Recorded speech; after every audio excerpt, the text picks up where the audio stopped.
All right, everybody. This is already calm everybody down. We got to bring the county government meeting to order. First up is the library. They have a presentation for it. Thank you. Floor is yours. Okay, you want it? Okay. Yeah, we're totally fair. So you have these are some of the stats that we. Could you introduce yourself? Yes, I'm sorry. So do that. Yes, thank you. I'm Tammy Gaskell. I'm the director of the Ralph Jensen Community Library in Copac and current treasurer of the Columbia County Libraries Association. My name is Matthew Pavlov. I'm the director of the Kinderhook Library. And my name is Thea Scoop. I'm the director of the Collaborative Library and the vice chair of the Columbia Counties Association. So we wanted to start our presentation today by first thanking the county for the increase in funding that we received last year. It has gone a very long way, and we've been able to influence really nice programs throughout the county. Primarily, what we've been able to do with that increase of funding is make the program called Canopy. If anybody's familiar with that, it's a free streaming service that has a lot of documentaries, a lot of shows that are unavailable through other streaming platforms to all the libraries in the county. Previously, it was sort of cost prohibitive for a lot of smaller libraries. Now every county has it available, and we have seen people really using it at a lot of different levels. And that's something that we wouldn't have been able to do without the increase. So thank you for that last year. What you have in front of you is sort of a presentation of all the statistics that we have gathered throughout the county. So you can see there in library card holders, in usage of our digital formats, and has been made possible because we are working together and bring a lot of programs to our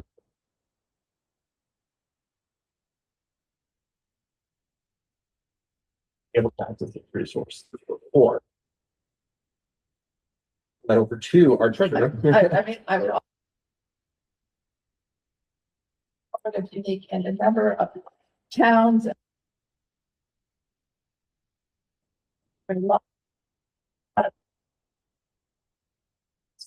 We do serve the area.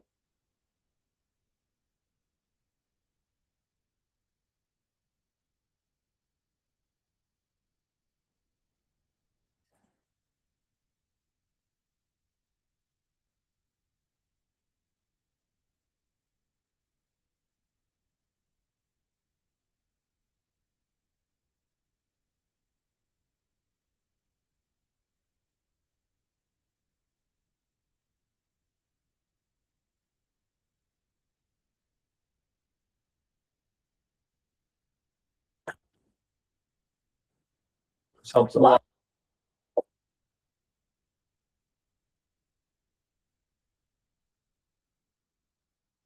Really exciting because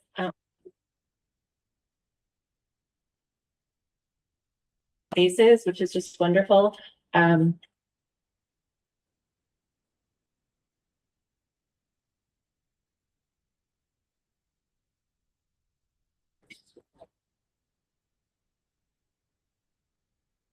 Accurate.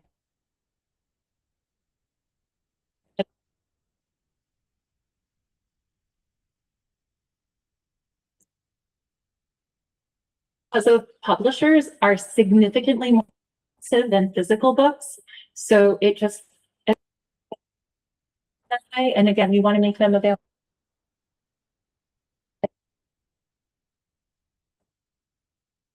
One physical book purchase to have on the shelf is about $15 to $16. To buy that same book as an ebook will cost $50 to $75, and then sometimes and again, thing we're working on fighting, but it's a big battle. And we're seeing people are. Yeah, it's what people will pay. It's what the market will pay. And we're seeing people are reading at the same level. So at least in Kinderhook, what we've noticed is a pretty even 10% decrease. But whereas Leslie was saying, if we're paying 3 times more for digital materials, then we're sort of, that's where we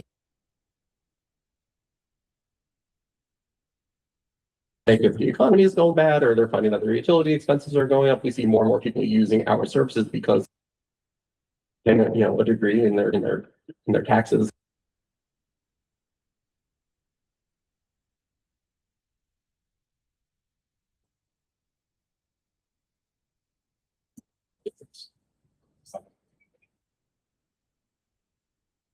about 6%. We've asked dollars.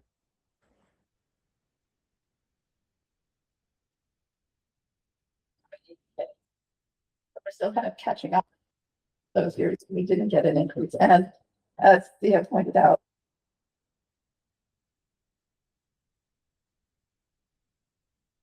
are significant.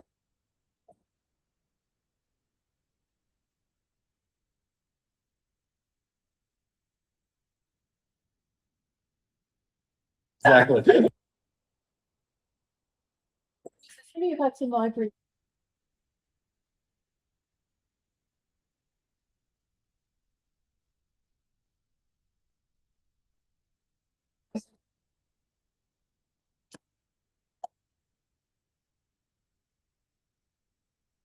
So we probably have the smallest.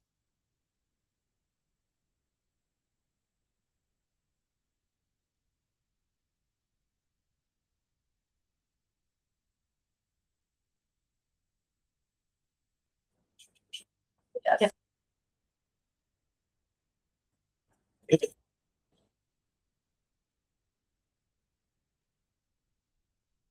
That is seems to pay towards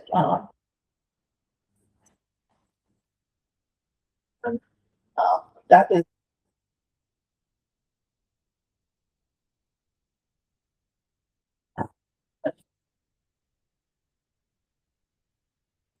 support that. Some of it has gone. Look at the report next year, but it includes newspapers like this.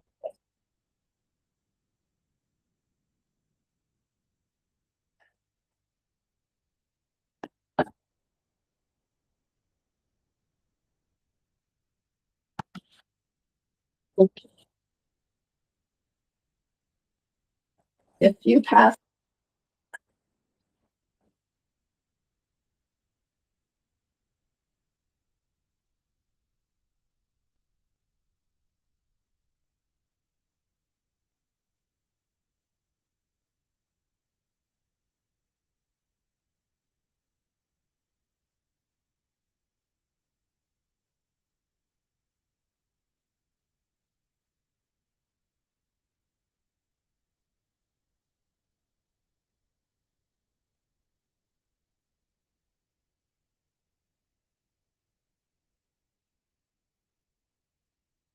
We pay for that.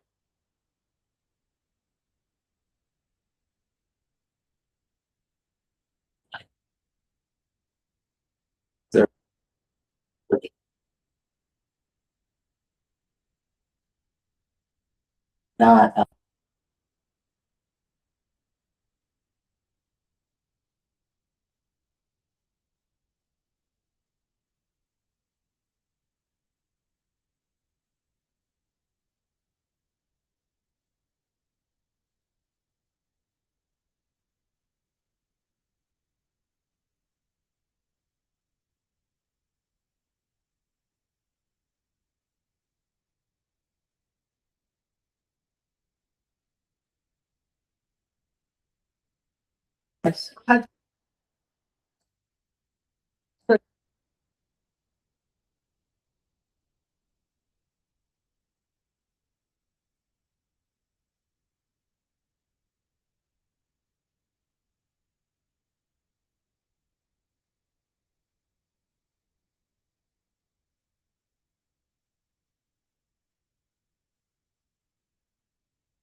Stephanie,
Please.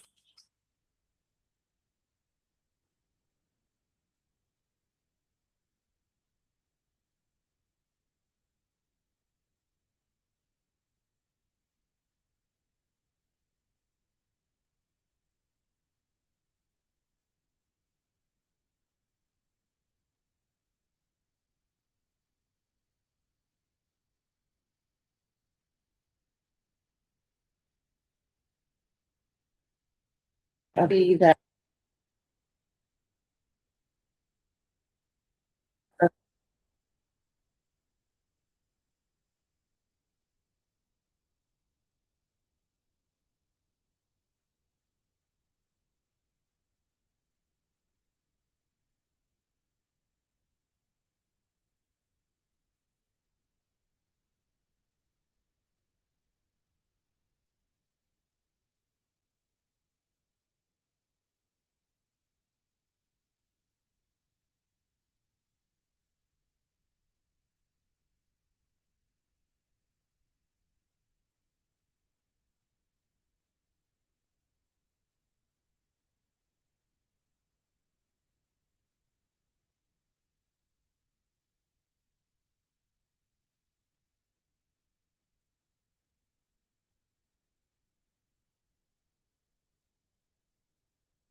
Cooperative Extension, Lindsay Strelaw.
Slipped it.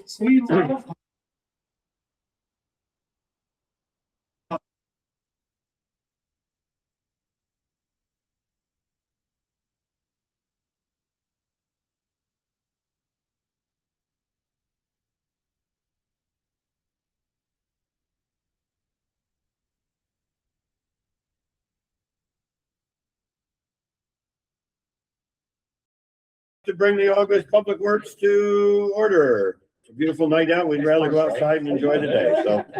We'll try and move through. We have highway up first.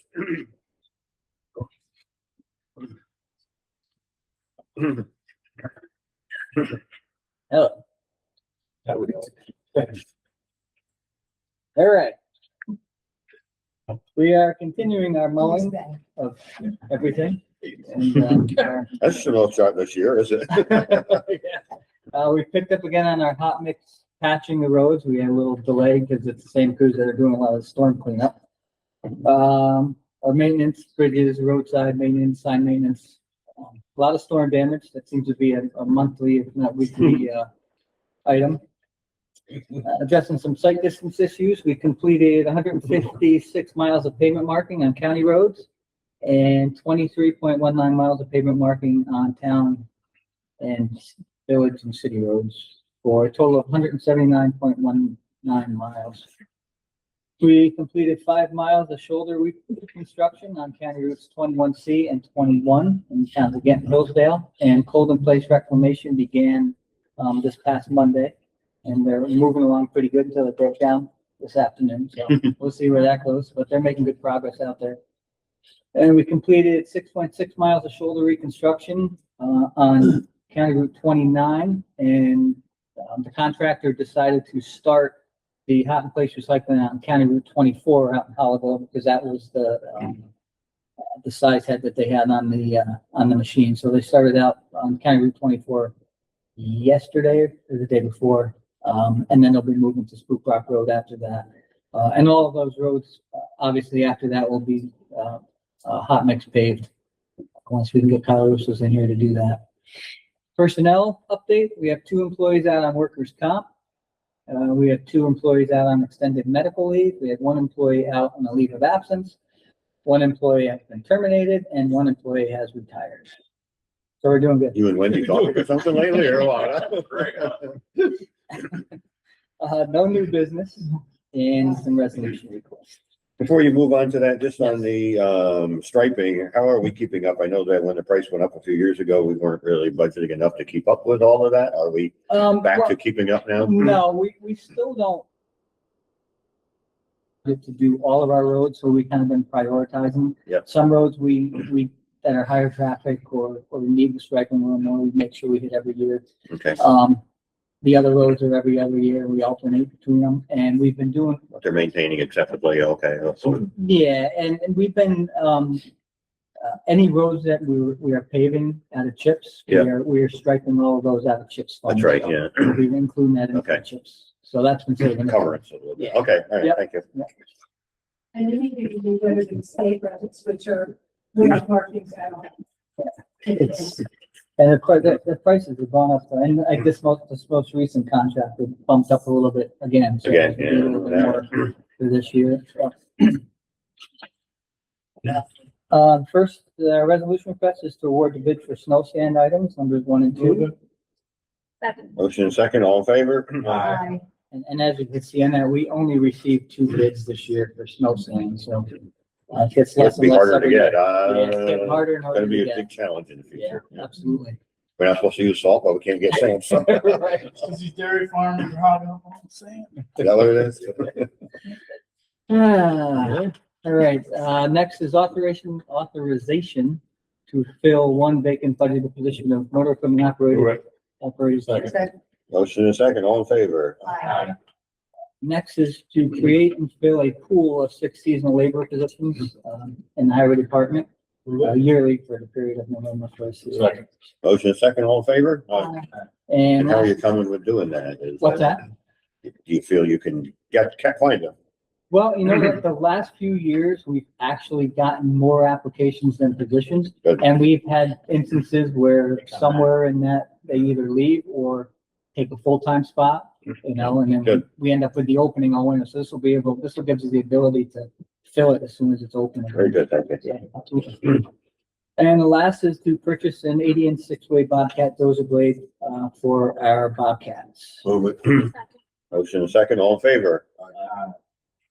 Just going back to that sixth position, he's creating a pool so he doesn't have to come back every year to fill it. He'll be able to fill them automatically without having to come back each year to do this resolution. Yeah. And he can do it on a rotation basis. There was a good number of years we couldn't find enough of that. Yeah.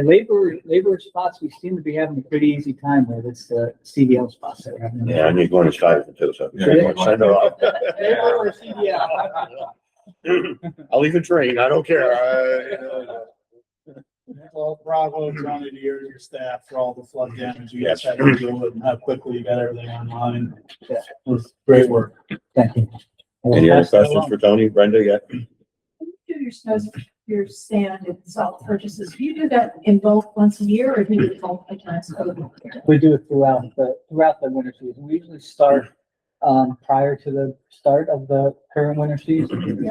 And then as we get towards the end, depending on where we are budget wise, we try and top off and fill as much as we can. So we have a start for the next year. But we'll haul throughout the season depending on our needs. This year, because of the way things went last year, one, with the amount of weather we got, and two, with not being able to get salt there for a while, we went through all of our sand and then as well as our backup stockpiles. So this year, we're gonna have to build up not only our salt shed and sand, but we have to build up all of our stockpiles as well. We haven't used all of our sand in 10 years unless you're. Yes. Every. And that's what happened, that's what happened to us, you know, it got to the point where we were able to reduce that budget with COVID and everything. That was one of kind of the low hanging fruit for budget. It's not unusual. No, not at all. It's, and it's really, it's hard 2 to years budget. in a row that we've had salt supply issues. Right. You know, and last year it was coupled with just storm after storm after storm, and a lot of those little storms, as anybody with a highway department knows, those little storms will chew up just as much, if not more material than a big 3-day storm. Yeah. Yes, absolutely. You'll see that actually reflected in the coming budget discussion that we'll be having. Next week, yeah, okay. I just want to convey my thanks for the quick cleanup down at Lower Main Street, you know, the 200 to 300 yards of material. That was a lot of material. The residents down there very appreciative, and I want to express my thanks to your crew as well. We'll pass that along, yeah. Thank you. Yeah, they got right in there the next. Yeah, day. next day they were, and it was cleaned right up, so I mean, it was Yeah. very much appreciated. Thank you. Did they ever retrieve the garbage can? That's what I know. It's called DD. I think so. Just We go. know who the garbage can is. I don't know. Somewhere over me. It's a little dump day. It is. DEC would take that. Thank you, Tony. Yep. Thank you, Tony. We'll move on to engineering, and Ray's got a bill that goes with those pictures, so, Yeah. That's why we wanted to show, right. the photos. I know Kelly's got them up here, but I thought I'd pass them around, but. Blacked out, that's a little Ripley. So we'll start off with Buckwheat Road Bridge. So currently working with the design consultants regarding the preparation of the draft design report. So based on comments that have been received by the public, we continue to work towards that. I know. We also received information from New York State DOT indicating that based on the letters that were received by New York State DOT, as well as the fact that they went directly to Federal Highway Administration and SHPO, that they are considering a Section 106 cultural review as an individual review. So that will unfortunately slow down the process and, more importantly, increase the anticipated cost of the project as well. So that's unfortunate, but we'll continue to stay steady with it and continue to work through that process. They have not provided guidance of exactly how to proceed with that as of yet, as far as that process. We hope Just that that they may do it. we Doesn't go like Stuyvesant Falls. right. We hope that it's not going to be similar to Stuyvesant Falls or Copake, where it's been 2 years plus. So Copake's on top of 20 years, so. correct. Rossman Road. Bridge. So design report's been submitted to New York State, DOT. As a matter of fact, we just received comments back from DOT this week, minor in nature, and it's anticipated within 2 weeks, those will be turned around and be submitted to DOT, for their final review. In addition to that, we are addressing the section 4F. So that's the potential cultural impact, and that pertains to the impact during construction of the Empire Trail that crosses over Rossman Bridge, the fact that they'll need to detour that. And that we actually had to interview bicyclists and any pedestrians that were crossing over that particular structure. So that information has been compiled and then submitted to New York State DOT for further. It wasn't designed guidance. for them to start with, so now we're trying to design it for them. Exactly. Yeah. Why the Empire State or the Empire Trail went over a metal deck bridge is beyond Yeah. me. And they have documents that thick, documenting how they can do it. So is that still, do you still think that that's gonna be in construction by in 27? Probably not. I mean, unfortunately, we could start it in 2027, but it wouldn't be completed. And so, you know, even with Buckwheat's another example where a lot of these bridges, I would much rather try to start first thing in the spring I and be understand able to that, yeah. complete all the construction within one construction season Right. rather than holding it over the winter. So we'll be having further discussions with DOT as far as the timing of all of these Okay. and what that impact may be. Okay. More money than. It is. Yep. Yeah, the design review process through Region 8 down in Poughkeepsie is really When the government talks about fast tracking housing in order to make affordable housing and all these things, which is where we need to look, you know. if you took New York State out of it, if they provided the funding but stayed out of Right. the review process and approval process, absolutely it could be done. Yep. But they get nervous, and I so know. as soon as they hear about conflicts and so forth, they get nervous and they slow walk the entire process. Ray, who's the lead on that? County, on that project that? So county is the lead agent on that project, Rossman yes, Bridge, yeah. as far as Rossman's, as well as we're lead agent with Buckwheat, okay? However, as far as the final design and so forth and the reviews, DOT and Federal Highway Administration still needs to make sure that they complete their review and make sure that they approve of the process that we're moving through, okay? It is on our final determinations. Who deals with the neighbors, the property owners? Oh, that's the county. We deal with the county, as far as any easements that are Our required, project. land acquisitions, anything of that nature, the county handles that directly. Because again, that is, although it's a federally funded project, it is what's known as being locally administered. So that means the county handles all of that, if you would. But we can't do that till they give us authority to do it or commit, you know. Yeah, because there are multiple steps. Right. So every time we submit a design report, they have to review it. Every time we submit an environmental report, they have to review it and approve it. And you can't go.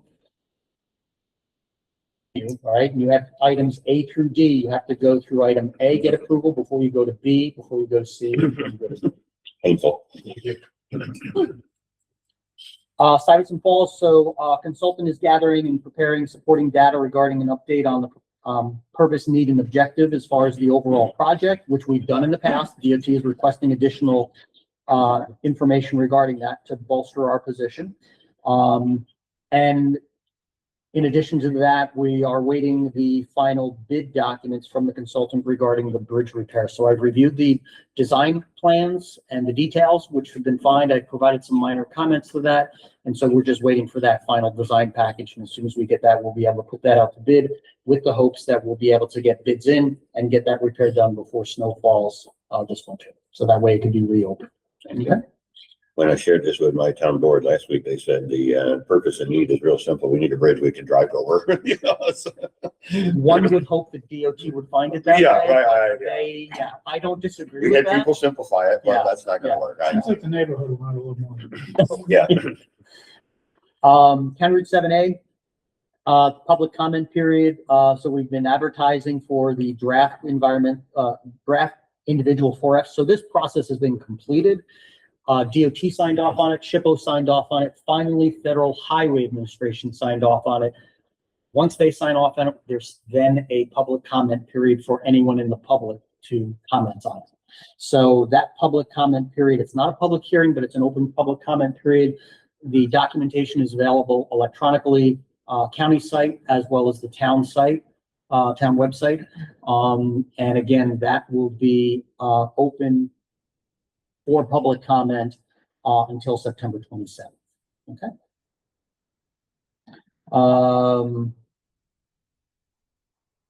And we're working with the consultants regarding addressing some minor items as well as the town, addressing some minor items as it pertains to the comments that were heard back in June. And most of those have to do with on-street parking. So that's why we're getting together with the town, because again, during the initial design process, town indicated that they wanted to have as much on-site parking as possible. So since the comments that have been received may impact those parking spaces, we wanted to make sure that we included the town in that discussion, because ultimately it's their parking. Right. In addition, something that just happened today, so Colarusso is working for the Harlem Valley Trail. Yep. They're installing the new bridge that crosses Route 22. So that is intended to be set on either next Friday, September 28th, or Monday, the 31st. They were at a project meeting today. Although they previously had a trust setting approval plan that was approved by DOT. DOT came into the meeting today saying that they will need to do a formal detour for that day. Originally, they were going to allow them to close traffic for 20 minutes. Yeah. Well, for 20 minutes. And they had a method that they were able to erect it without impacting traffic for a longer period of time. However, as of today, that has changed and they are requiring that there be a detour. So I've been working with them today. There'll be a detour that will go through Copake, utilizing our County Route 7A, heading to the north onto County Route 7 into Prairieville, then grabbing Route 23 back into Hillsdale. Okay, so I indicated to Colarusso with the New York State DOT that's acceptable to the county, and so Colarusso is trying to do their best to get signs made, notifications, and so all of that can be posted and put in place for next week. This is not a county project. I know. But they need to utilize our But county they need to use the roads. county roads. I'm sorry, give me that date again when the. 28th, so next Friday? August 28th. Yes, Wow. or Monday, the 31st. And that's when the prefab unit's gonna arrive from South Carolina. They're gonna plop From it down. Georgia, from Georgia, yeah, so my understanding is that it's leaving Georgia on Tuesday. It's supposed to be here as soon as Thursday, depending upon weather. Awesome. You know, with State Route 9J, it was interesting. You shared with me detour route that they shared with the county here. You and Tony gave that to me. It took them over 10 days to put up the signs to actually label it. I had residents going, what the hell, where do I go? And, but yet I posted it on our website, but yet nobody knows when they're driving. But they finally did it this week, now that they.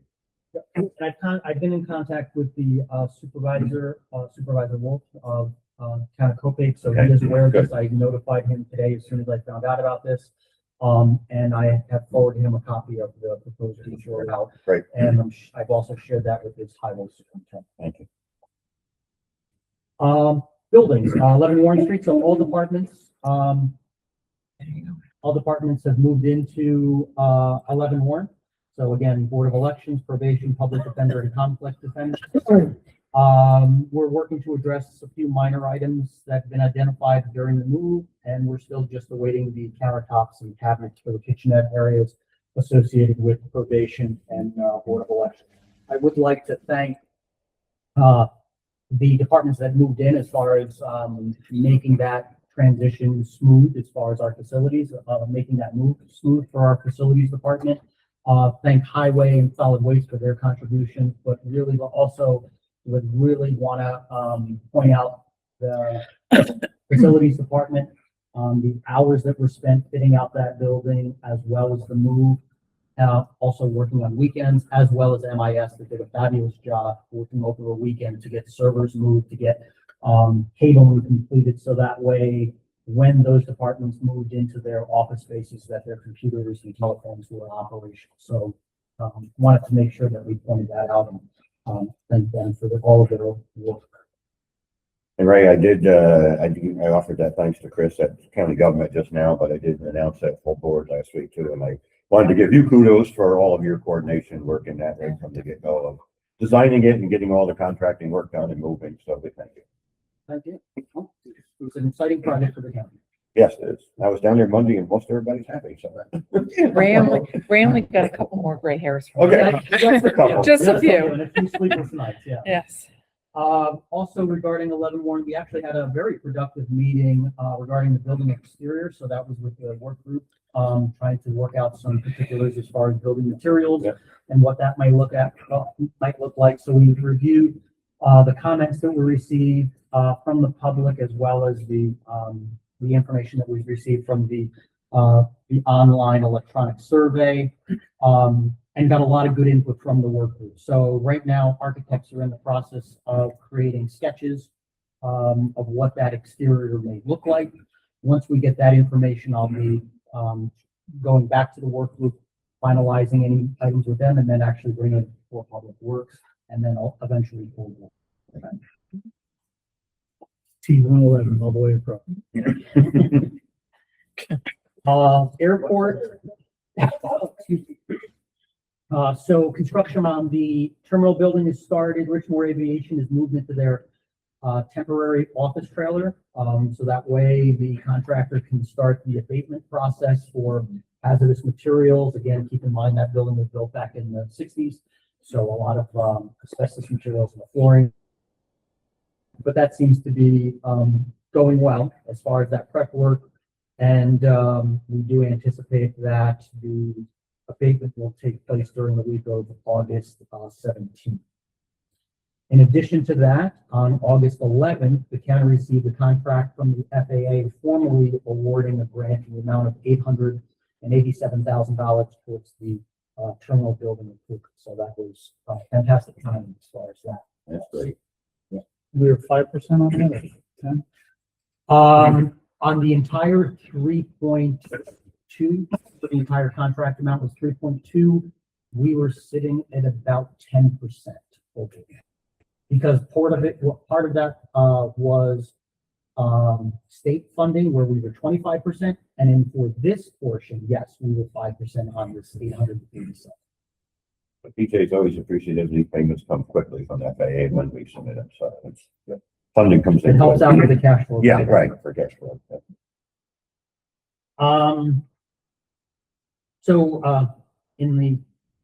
My agenda identified that we were waiting final approval. So we did receive final comments from the Department of Health, and this is New York State Department of Health on the water tank structure for the water district. They were minor in nature. We anticipate that within the September timeframe, final approval will be granted. And once that takes place, we'll immediately place the project out to bid. So that way construction can begin this fall, late this fall and into the winter.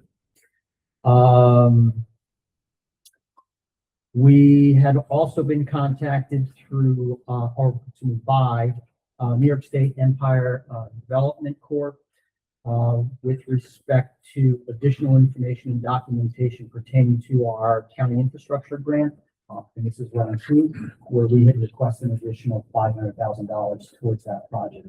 So at this point, we're just awaiting the grant awards. And we have been told that those grant awards are supposed to take place in the December time. In addition to that, we're also working with County 911 regarding a potential grant opportunity that would fund the cost of running the electrical supply from Route 66 up to the water tank. That funding would be in the amount of $380,000. So we're working on that grant. And we appreciate their efforts in working with us on that as well. After my agenda, what I provided for, and again, I believe copies have been provided to the board as well. So just some photos. So this is some photos that took place the morning of the 29th. So this is the lower portion of County Route 8 in the area of Germantown. And you can see the amount of washout and the materials that were identified that had to be hauled off site. So you can see the condition of the asphalt in that area where it's been lifted and buckled. You happen to see one of the residents there as well. Yeah, I just gotta Yeah, tell them. sorry. They don't scan right. Yeah, they don't, yeah. So this is, the next, so that first photo was taken on the 29th, the morning of, so it was still raining. This is the aftermath. This was actually taking, several days later while we were actually meeting with Colarusso regarding the reconstruction. This is not a simple repair. This is actually a reconstruction of that lower portion of County 8. So this is actually standing in, generally speaking, the same location where the other photo was, looking up the road. The length from where you see the bouncer, which is the barrel there, all the way up the corner where you see the last cone, it's approximately 300 feet.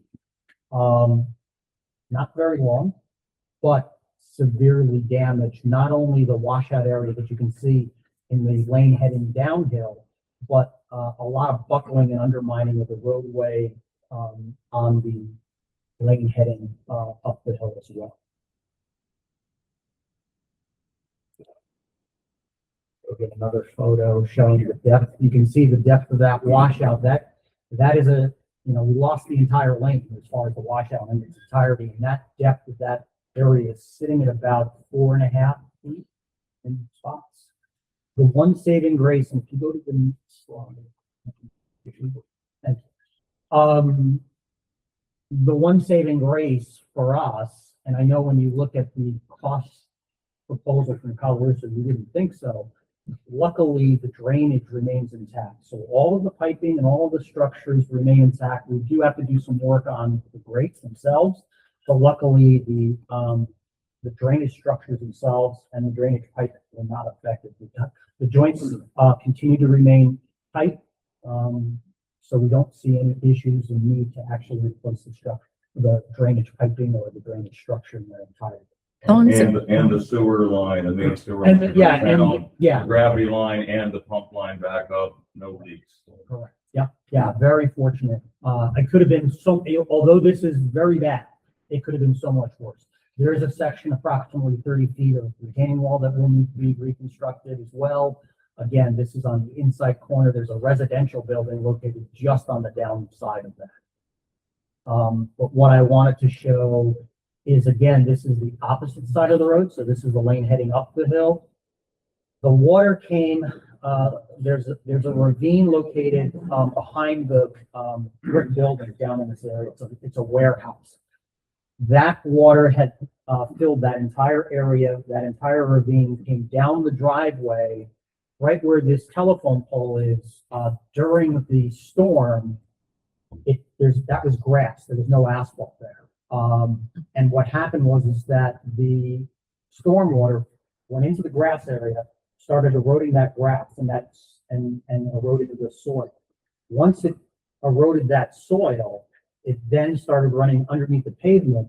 And the day after the storm, it was not settled like this. You could see some waves in the asphalt, but once the water subsided and all of the voids started to show, it showed how much of settlement actually occurred. And so some of these areas are dropping roughly 24 inches in depth.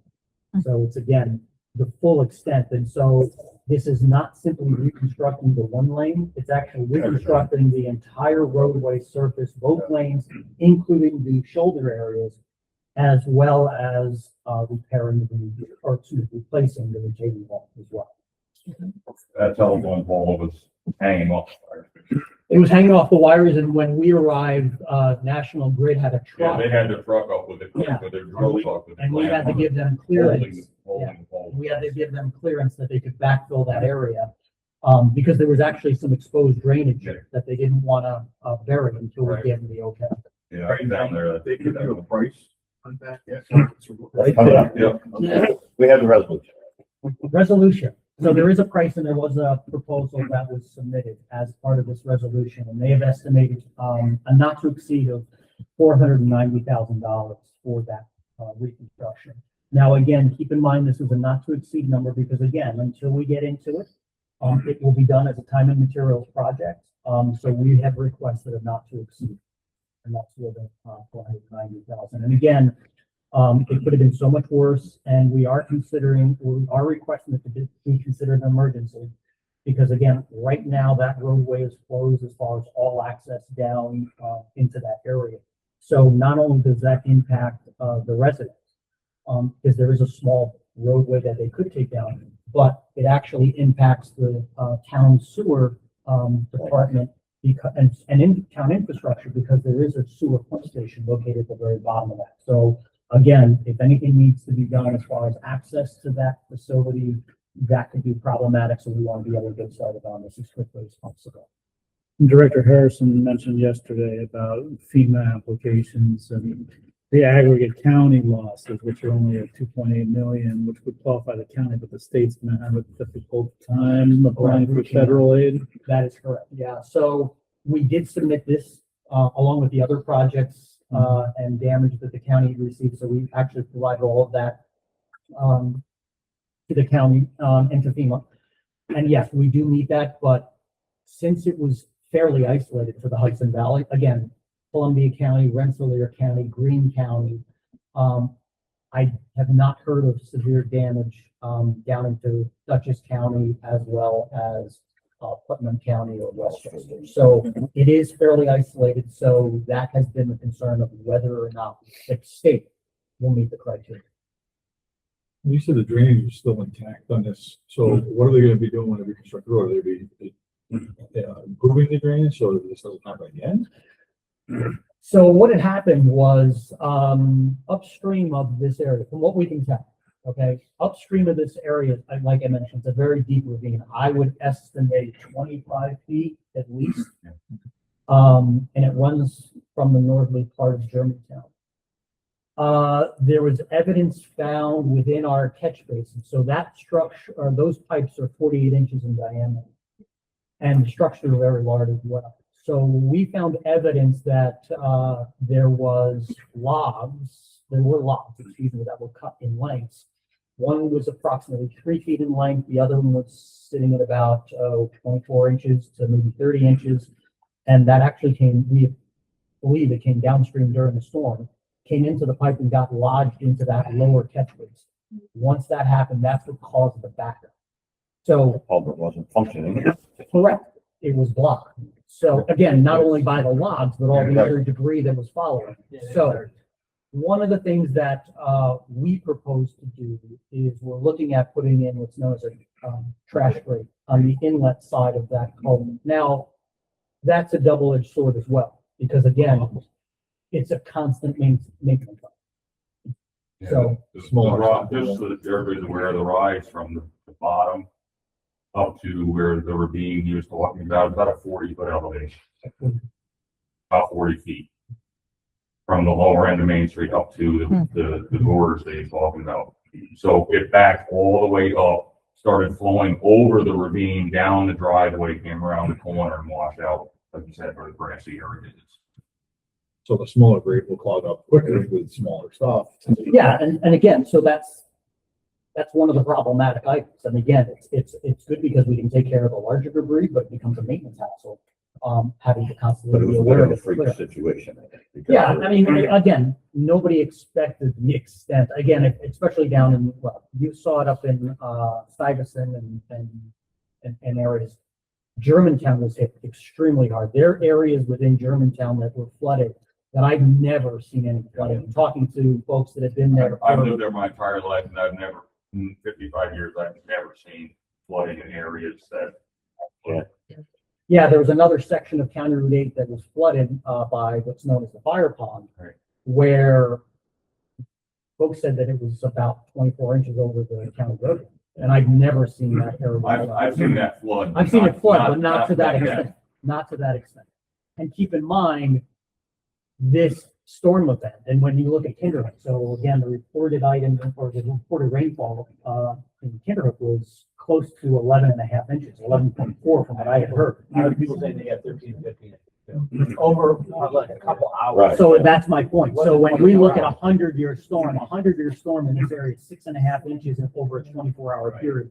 Kinderhook got the 11.4 within less than a 16-hour period. So the intensity was greater than we had seen during Irene and. Some of the reports down by me that I'm hearing is 5.5 inches within an hour. Yeah. There's flat areas, it just had, the water just. Right. But it's And- because everything goes towards. Everything's flowing towards. Well, So, yeah, now- One point I gotta make is once it stopped raining, everything drained down. Oh, yeah, yeah. An hour and a half, it was gone. Yeah, the worst was during that roughly 5 AM to 8 AM period. After that, everything started. It's torrential for those 3 hours. The hydroelectric plant operator in the falls there by the bridge told me that they had 4 times the high water mark that was recorded going through there. And they didn't have any issues, but, plenty of water to run, you know. Second resolution that I Did have. we approve that one? Nobody even motioned. No. Go back and prove that one. I'll move it for Chairman Town. Have a motion in a second, all in favor? Thank you. And since it's an emergency, they're gonna get on this. Yeah, so again, we plan on having further discussions, getting into their schedule. They're trying to hit it, middle of September. They're gonna start mobilizing and doing some additional, pipe work down in that area. But we're not going to hold up any of the process. Any estimated conditions? They hope that they should be done before the end of September. Thank you very much. I figured. Second resolution has to do with the replacement of the existing boiler system within the Livingston DPW outpost and replacing that with LP gas unit heaters to serve the garage area, in the amount of $32,600. Move it. Motion second, all in favor? Who's the other bidder on that, right? You remember that? Harkins Mechanical, Okay. and, his bid was 35,000, if I remember correctly, so they were. Competitive, Yeah, they were both competitive.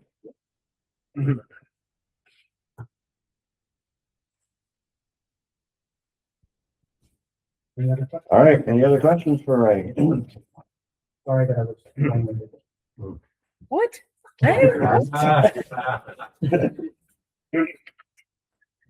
All right, up next, we have solid waste.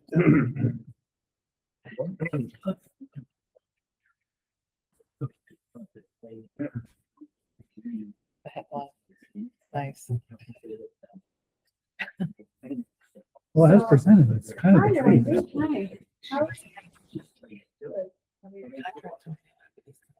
We're good.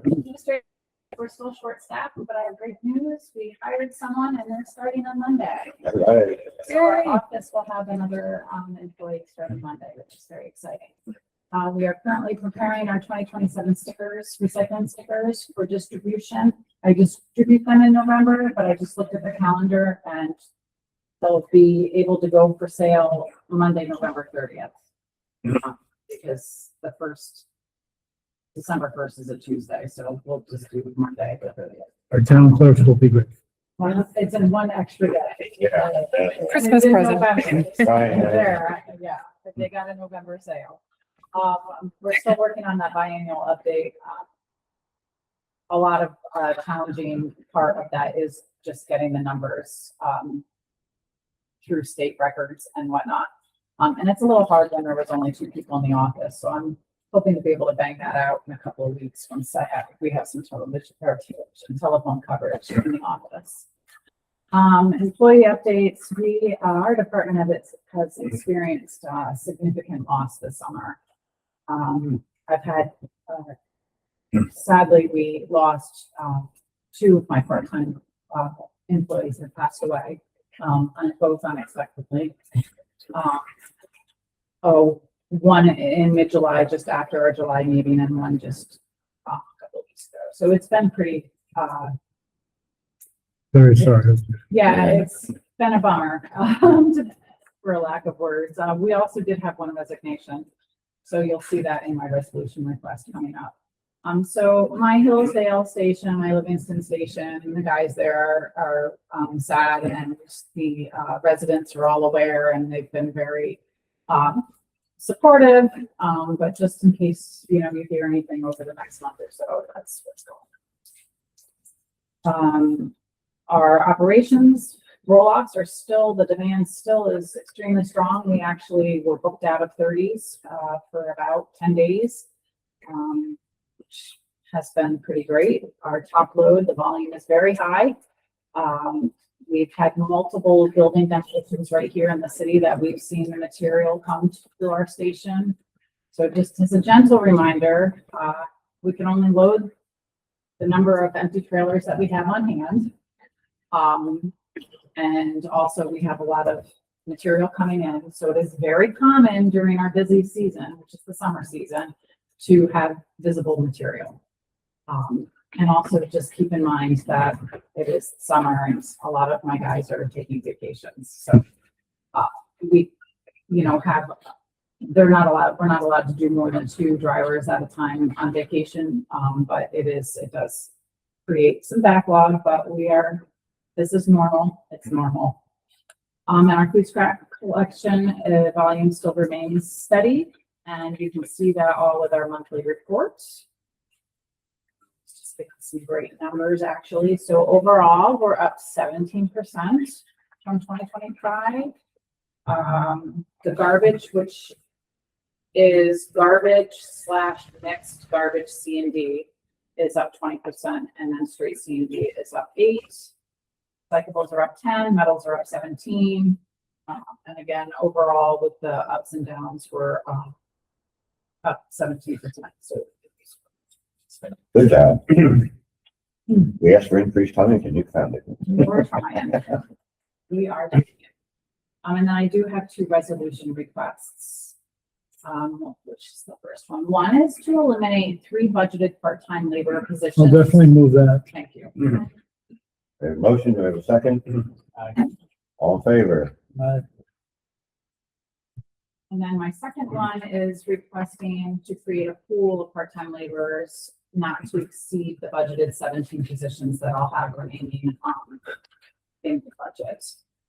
So this will help when I do have turnover that I have to come here and get the permission. Point 1 approves all of. Yeah. That point 1 approved this. It came up at point 1. It was, Such a great idea. it's the same with, It's it's the the same same as with Tony. Tony. And it's only for my part-time. Time, Any right. other position, I'll do, come before point 1, come here, but. We had a motion, second, all in favor?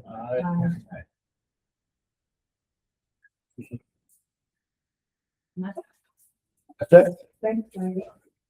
Any other questions for Randy? Now we'll move on to facilities. Save the best for last, huh? No, it just means they got their agenda in last. I didn't Poor, want to say it. poor Joe had to sit I didn't there. want to throw Joe under the bus. It wasn't Joe's, yeah. It wasn't me. Yeah. On the committee agenda, continue to work at the health department. We've had some office moves which required some painting and patching. We installed a new AC at 401 in the mailroom, and now we have to fix this one. Yes. So, we did a lot of moving with personnel and office furniture from 401 and 610 down to 11 That You did a great job, thank you. well, we appreciate that. Yes, sir. Oh, I thought the airport, we're doing the brush cutting along by the hangar. We hooked up the electric for the temporary office trailer. The temporary construction fence is put up. That was moved from 11 Warren up to the airport. And let's see, we have listed as the new Lake 1A pump station is now online with a sensiphone dialer. Then has been programmed to dial out to us now if there's an issue. And for a while we were having a trouble signal with the fire training center, which turned out to be a sensor in the air duct on the fresh air supply in the mechanical kept tripping about every other day. So we had to finally come up and get that taken care of. And of course, the routine monthly maintenance of the sewer pumps, the generators, airport work. After that. For the resolutions is the new 2026. Yes, we're looking for authorization to, purchase a new pickup truck with a plow and a sander. We have the New York State contract with the mini bid, and it's not to exceed $70,000. And that's going to another building, just to, so that's it. Yes, we're taking one of the trucks, that we currently use, and that is going to the jail. The jail always had a truck. The one that we just got rid of from them was an old highway foreman's vehicle. It probably outlasted its life. And now we're gonna take one of ours that probably at the shop that's being used, that's gonna go to the jail, so they'll have the ability to continue to plow and sand during storms also. Second. Motion and second, all in favor?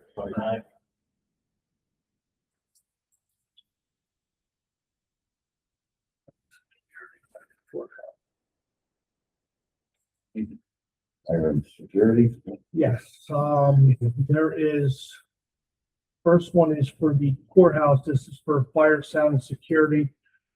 For annual cost of $3,275 for the testing and inspection fire alarm system. Motion second, all in favor?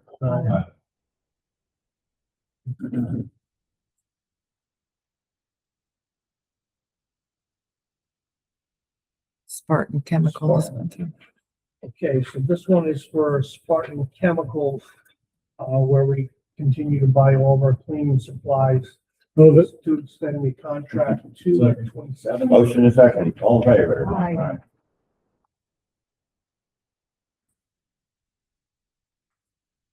This is for 325. 25 for fire, sound, and security. Move it. Test inspection. Motion and second. Any opposed? And the next one is for the public safety building for the testing and inspection and fire alarm system. Brian left you with all this, didn't he? Well, he's not allowed. Okay. We have a motion, is there a second? Second, all in favor? The reason for that one being more than the earlier ones is more system. Yes, bigger facility, more sensors, more, detectors. Yeah, there's a difference between, I believe, you have one for 4,400, then there's 3,200 and 3,275. Just more than the equipment. Any other questions for Joe for facilities? Yes, Brenda? Says that, under nutrition, table and chairs is super thing. Where thing? OFA. To the church? I believe it's They're using OFA at the church? yeah, it'd be the church, congregation church. Oh, for the. For the OFA, yeah, replace it. Yeah. Thank you. I don't have a question for Joe, but a general question as I was discussing moving departments. What's left in 610? Just boxes of stuff Joe can answer better, or Ray, So you know. there's some files left over from the departments that moved out, that they're looking to either archive or have traded.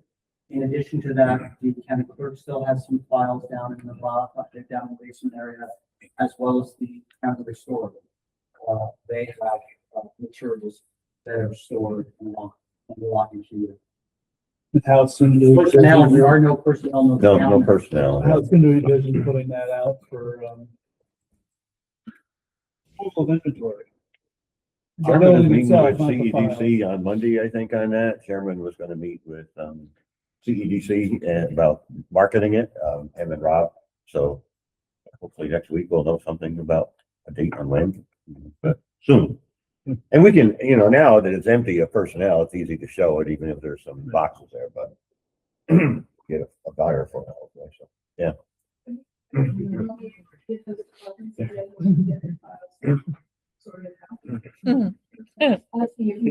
Are we able to, or? Wendy's 30-yard dumpsters are no longer on back order. I have.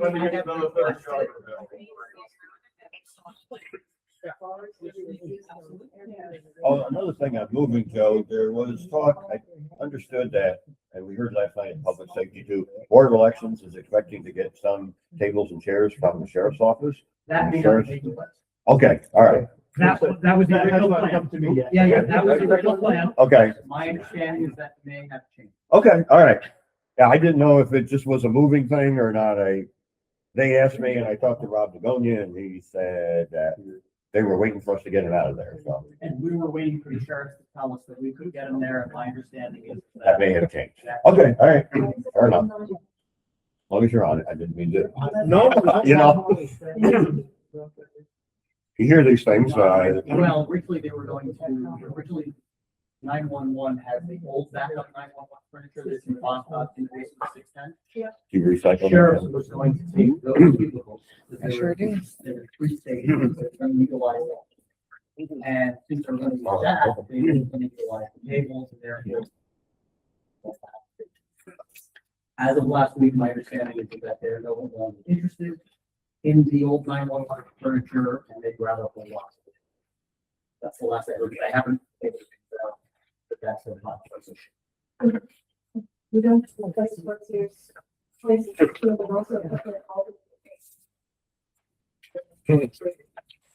Yeah, normally what we'll do is, we'll see if any of the departments, because we have to put out anything to the departments as far as, available furniture. Normally we'll do that first before we then go beyond the county. But they did remarkably well in the last 2 weeks, getting the personnel in the offices moved down there and functioning, so, one thing at a time. Yep, absolutely. Very good work, Ray. Thank you. Facilities and finance did the lion's share. I'm just. The coordinator. That's important. He was just the punching bag. Been through it the whole time. All right, anything else that comes to public works? Anybody from the public or anybody got anything for public works? Second. Motion to adjourn. Oh, and no.